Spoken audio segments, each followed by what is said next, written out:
Welcome to Dave Examines Movies and TV. Today I will be examining Keanu Reeves in a film where he must continue to act like a 16-year-old and younger, or else he'll explode. That's right, the big 1994 smash hit Speed, so hop on board and pedal to the metal, and let's get started. Hi, I'm Dave, and I created DaveExaminesMovies.com. I've been reviewing movies for over 10 years, and I believe I've discovered the ultimate method for reviewing film. I've always used a 1 out of 100 star rating, but somehow that was still too biased and inaccurate for my taste. I wanted something so unquestionable that even if you hated something that I love, you could appreciate my logic as well, and I found it. I call it Interpreting the Stars, which splits a movie into 10 categories, 5 solid categories that fit any film, and 5 specialty categories created specifically for the movie at hand. The first 5 categories are people, writing, behind the scenes, narrative arc, and overall entertainment. Each of these categories will have 5 subcategories of their own that ultimately define the star rating of the film. You'll no longer have to ask why a film's rated 76% versus, say, 77. You'll now know what each and every star represents. This is Dave Examines Movies and TV.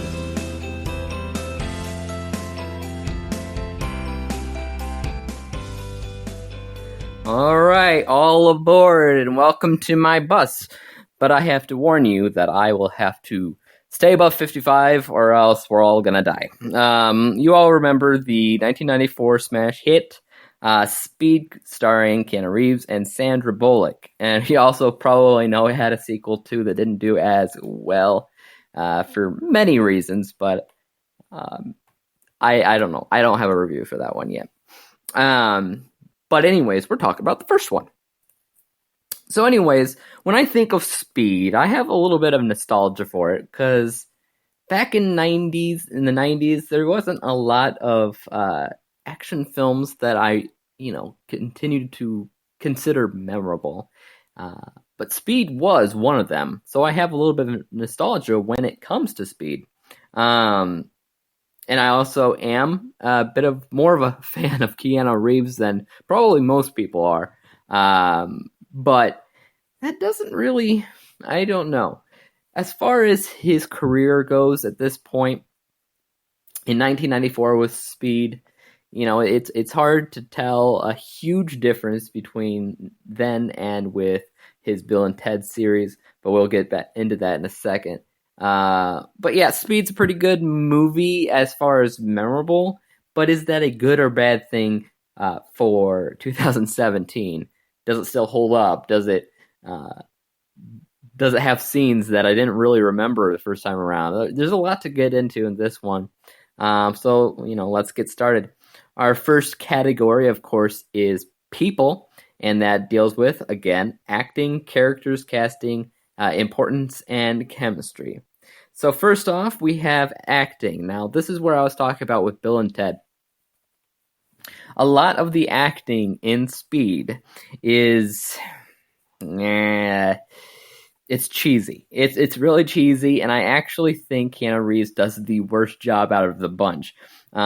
He felt like he just stepped off the set of Bill and Ted, 2 or whatever the last one was, and even though he doesn't really say "whoa" and "gnarly" or whatever he normally says in those films, I feel like he still has that attitude, that immature-ness about who he is.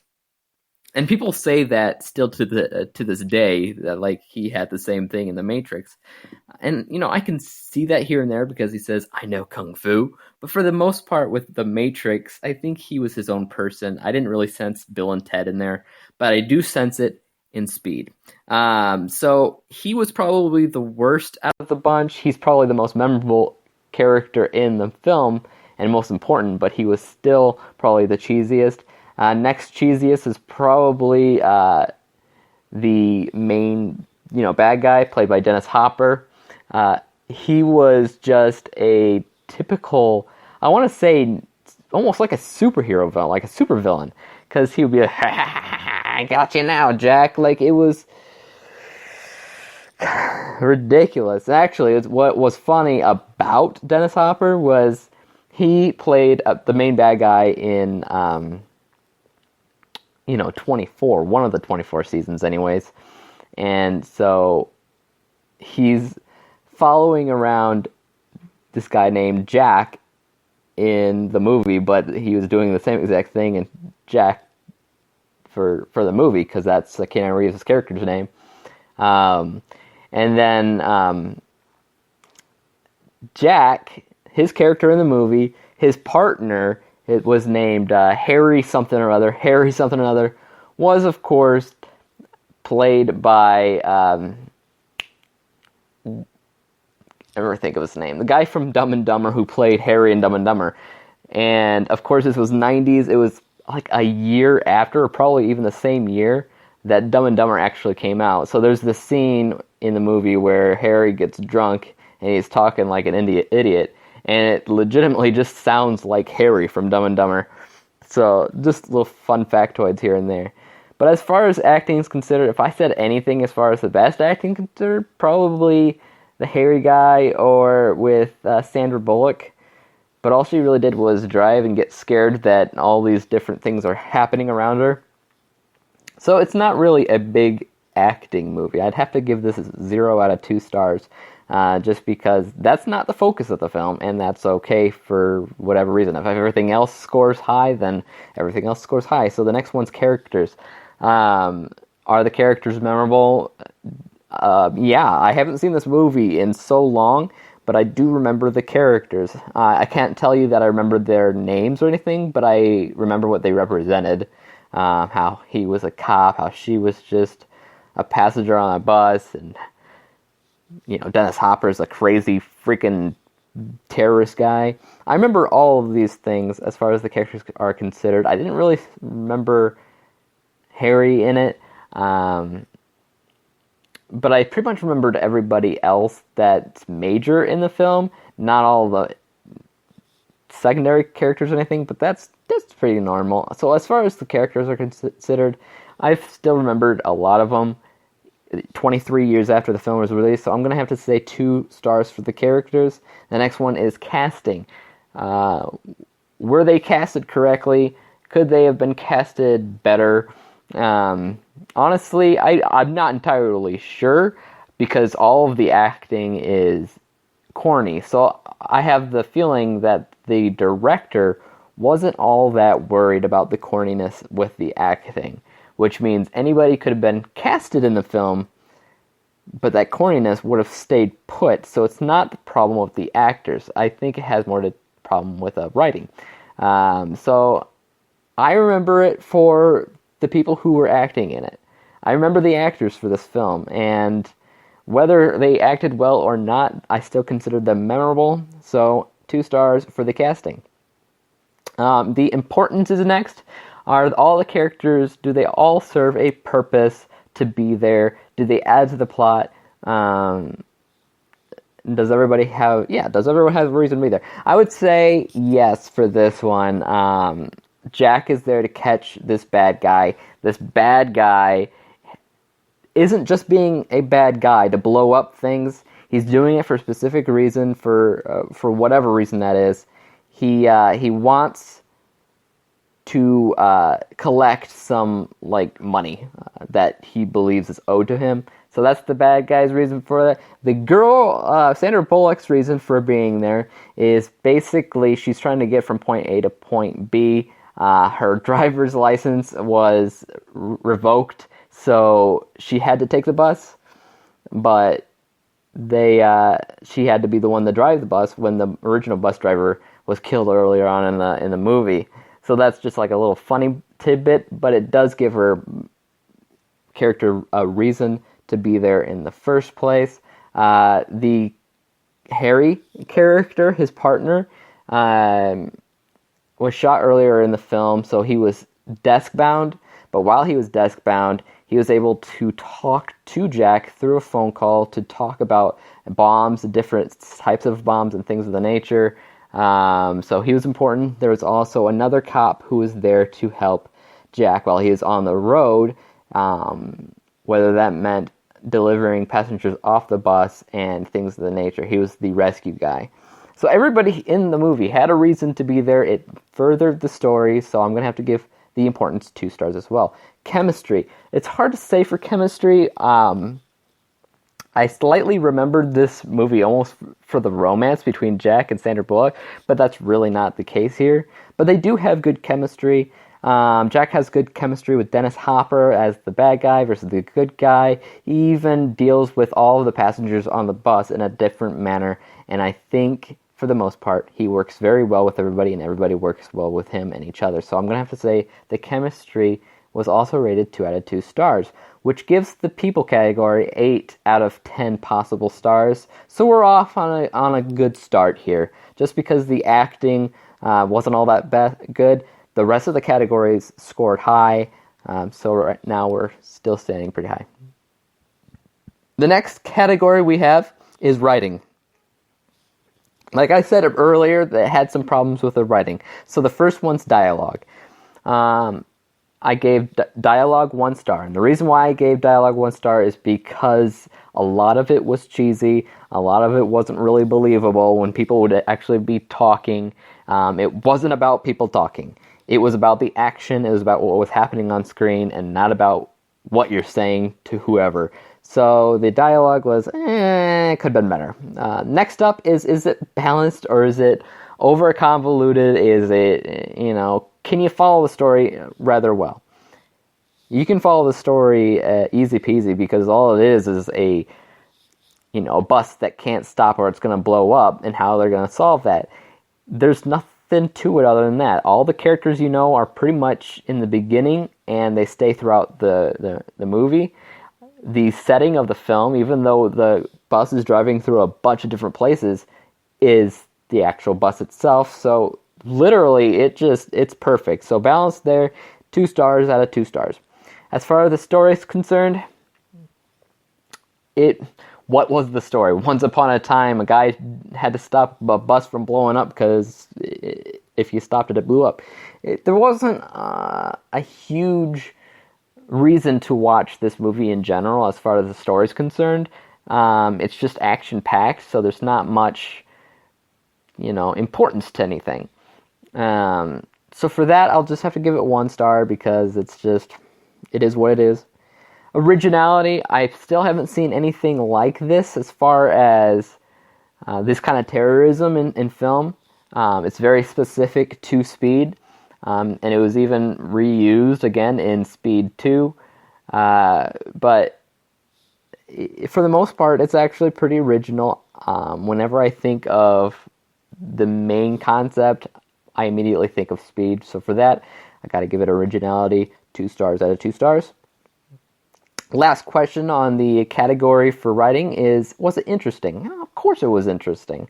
If I haven't remembered it for the last 23 years, you'd have to at least consider that it was an interesting film, and it was an interesting concept, and the way it was dealt with was also interesting. So with that, I'm going to have to give it 2 stars, which gives another 8 out of 10 rating for a category. So 8 out of 10 for writing, 8 out of 10 for people. We're at 16 out of 20 overall, which is, once again, we're still pretty high up there. Not too bad. The next category, we're talking about behind the scenes. So as far as behind the scenes is considered, we have 5 subcategories of visuals, directing, editing, advertisement, and music. So as far as the visuals are concerned, well, put it this way. The 90s had a lot of problems with visuals when they tried to do something they weren't ready to do. Well, whether that's CGI or whatnot. So in the 90s, they still had a good idea of using practical effects, using actual fire, using actual vehicles, and doing real stunts and things like that. Not as much as they did a few years before that, but in the 90s, they were still doing it. As far as the visuals are concerned, there's a lot of fire. There's a lot of cool shots of underneath the bus, which seemed pretty real from looking at it, but I'm guessing that had no realistic qualities to it at all. Lots of interesting visuals as far as that's concerned. It's nice and appealing to watch, so I'm going to give the visuals 2 stars there. For the directing and for the editing, I'm only going to give it 1 star because, one, like I said before, the director didn't seem to care how cheesy it was. I mean, it was in the 90s, which often had that problem with cheese, but there's a point in your life when you're watching, you're like, this is not how people talk. It just isn't. It is not how people act either. So as far as that's concerned, I think the director could have done a better job at noticing these faults and fixing them, doing some more reshoots of the same scenes that may sound cheesy. These are things that the director could have done, and he or she, or I don't know who directed it, could have done that. The editing, there's some good shots in there, but I think that had more to do with the director than the editing. For the editing, I don't think he had much of a challenge there. I think they spliced it together just as they should have, but nothing special, you know. So for the editing, I'm just going to also give it 1 star. As far as it's advertised, and a movie that's advertised in 1994, you know, trailers can be really off-putting. Like, they just never give the movie justice in the 90s. They had, like, narrators, and I don't know. There's just something off about those kind of trailers. I will say in the 90s, for the advertising, it was as advertised, but for the most part, I'm using my memory of the film for this, how I advertise it to myself from memory. And for the most part, I believe nothing really stuck out as far as surprises. There were some things here and there, which I'll probably get into here in a little bit, but I think it's as advertised in my head and for, you know, commercially things. So I'm going to give that 2 out of 2 stars. Lastly, music. We have some cheesy music here and there, but it's mostly up-tempo stuff that you expect with other action-filled films. So actually the music was mostly just typical. It's hard to find really great music in movies sometimes, so this is not a huge surprise. I'm just going to give it 1 star out of 1 star, which gives the behind-the-scenes score a 7 out of 10 rating instead of an 8 like the other ones. So the last one was 23? Yeah, 23 out of 30.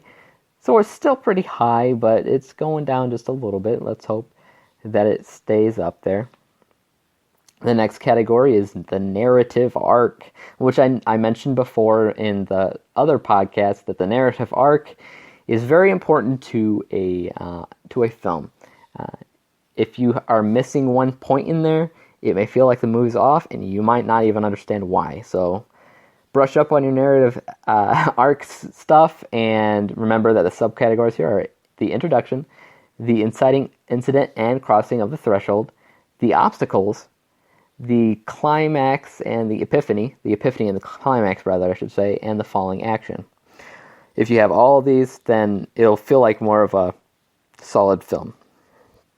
I'll tell you right now that this movie does not have all of them. First off is introduction. Introduction's pretty solid. You get introduced to the villain and his method of solving problems, and that's, bombs. And then the police who are after him pretty much everywhere he goes. You get to understand how Jack operates, which is a little bit out of the box. And then his partners, who are always a little tired of him acting out of the box because it's not how they would do things. And then, of course, you kind of go from there before the villain finds Jack and tells him another bus is about to blow up. And he tells him exactly where to find it. And then Jack just takes the bait and goes to the bus. And then the rest is history. So I'd say the introduction is fantastic. 2 out of 2 stars for that. Inciting incident and crossing the threshold. I was talking a little bit about that in the introduction, but the inciting incident is when Jack is just driving down the street and he sees a bus explode. And when he goes to look at the bus, he notices like everybody's dead. One of his friends was in there. He's also dead. And then the payphone across the street starts ringing, and he talks to Dennis Hopper as the villain in the phone. Dennis Hopper tells him that there's a bomb on a bus, and he's got to stop it, and then he tells him the number of the bus. The crossing of the threshold is when Jack decides what to do about that bus that has a bomb on it. So it could go really any direction at this point, but we all know that he chases after the bus and gets on it. In the middle of the highway, might I add, because action, you know. And when he gets on, the bus is already going at 55. It can't go under that or it'll explode. And then, yes, the rest is history there. The next one, 2 out of 2 stars, obviously, for the inciting incident and crossing of the threshold.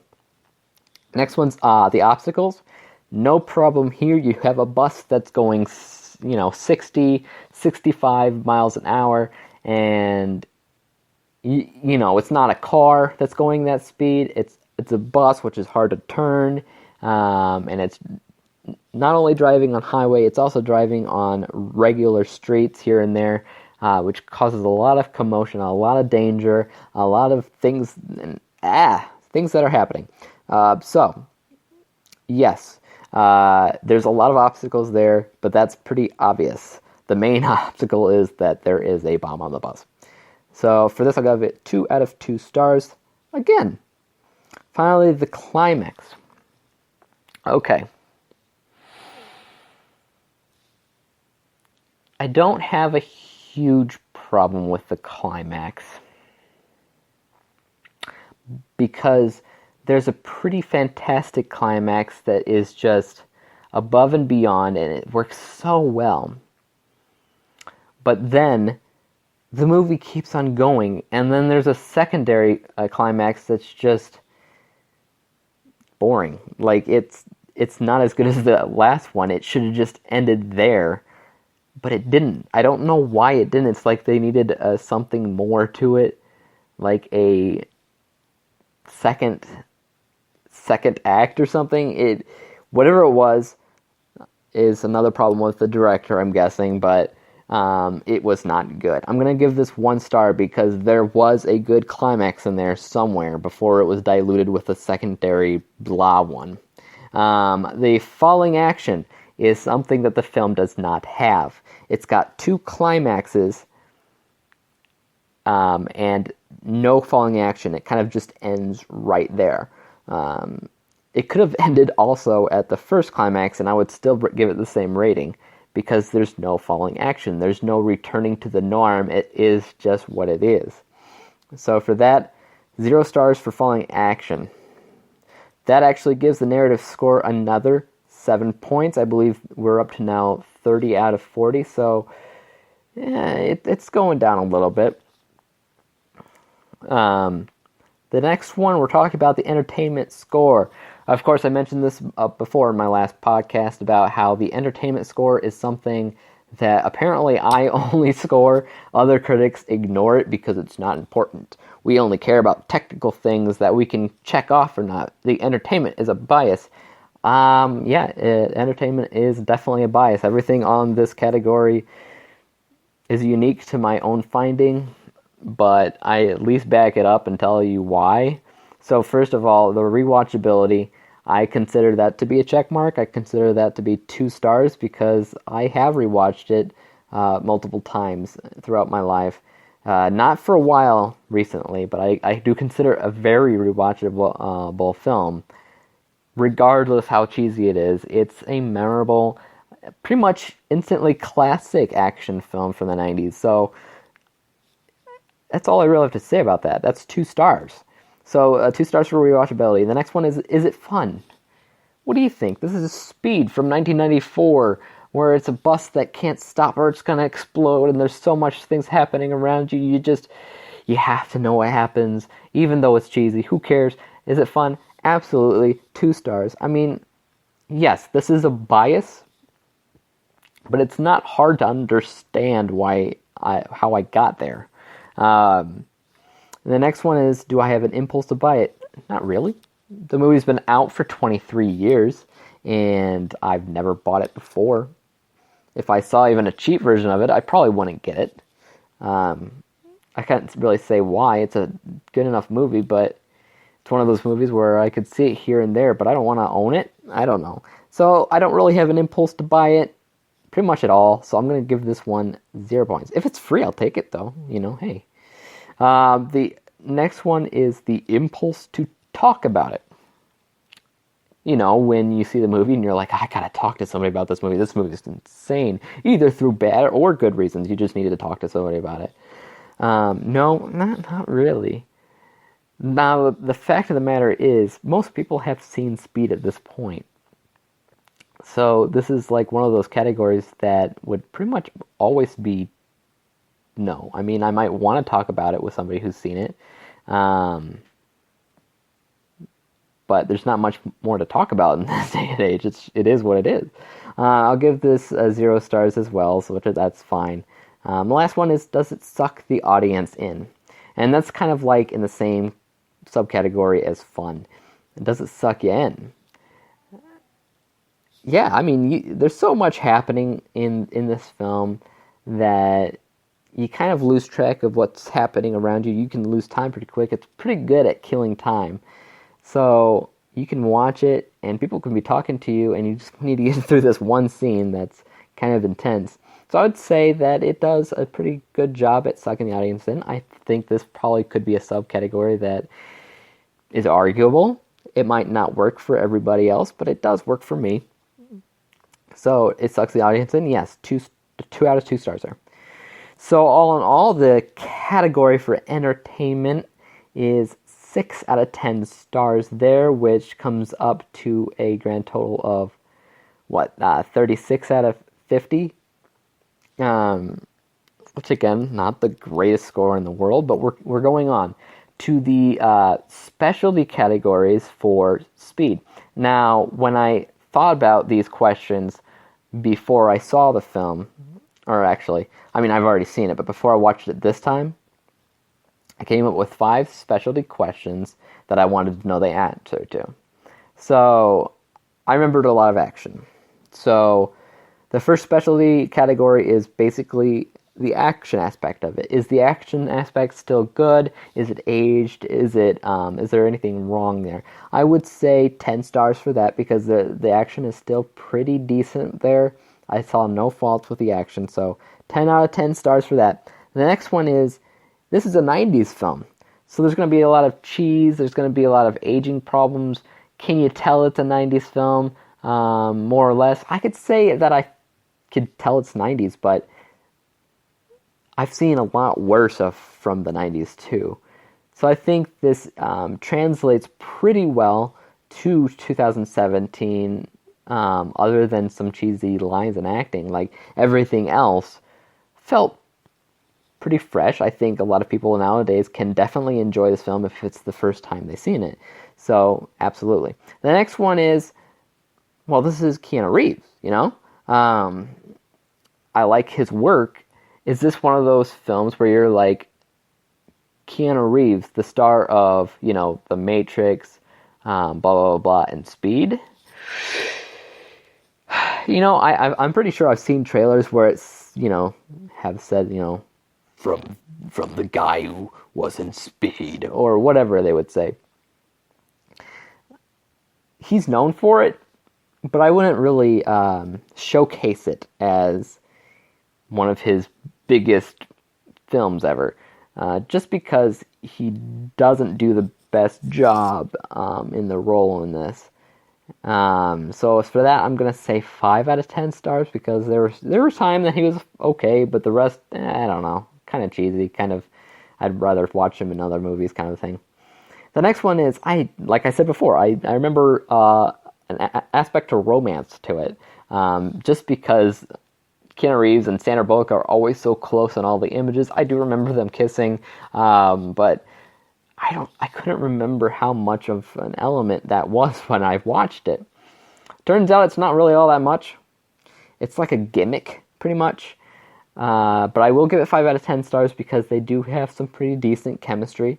And that's really the reason why I gave it 5 stars. Otherwise, I'd give it 0 because it was more of a gimmick than anything else. So 5 stars there. The next one is, does it hold up very well? And for that, I'd have to say it holds up okay, you know. I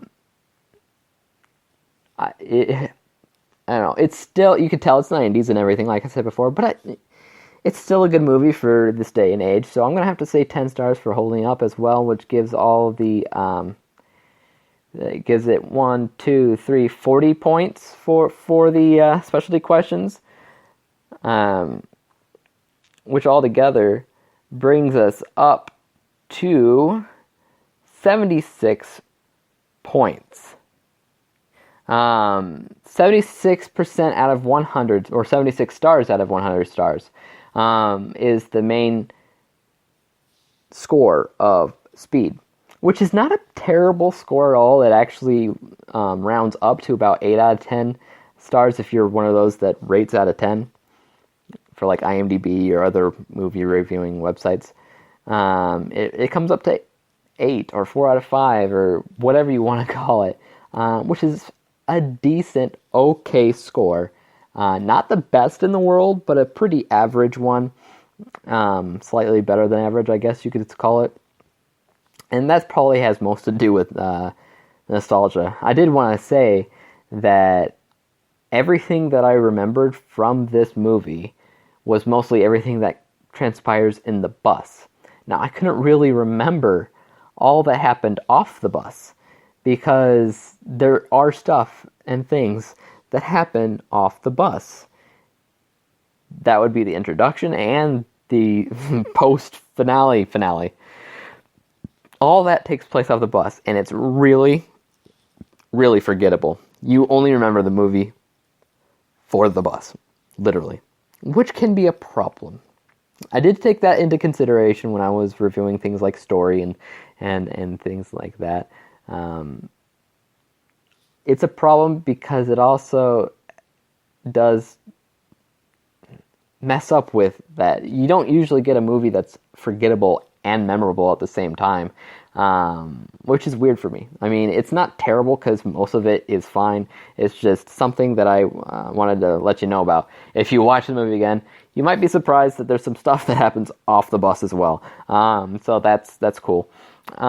Anyways, yeah, so that was today's review for, Speed. I also wanted to let you guys know that I have submitted this podcast to iTunes, to Stitcher, and to Google Play Podcasts. It might take a day or two to actually show up as things you can subscribe to if you have an iPhone or iPad or whatnot, and if you're actually a fan of Stitcher and all that. It might take a little bit to actually get there, but so far it all looks good. Also, I want to say it's all looking good here. The next review will actually be The Devil Wears Prada. That'll be tomorrow at noon. And I look forward to that. That's actually my first time watching the movie, so look out for that. I still don't know what I'm going to do for TV Tuesday next week. I'm still thinking about that, so wait on that, I guess.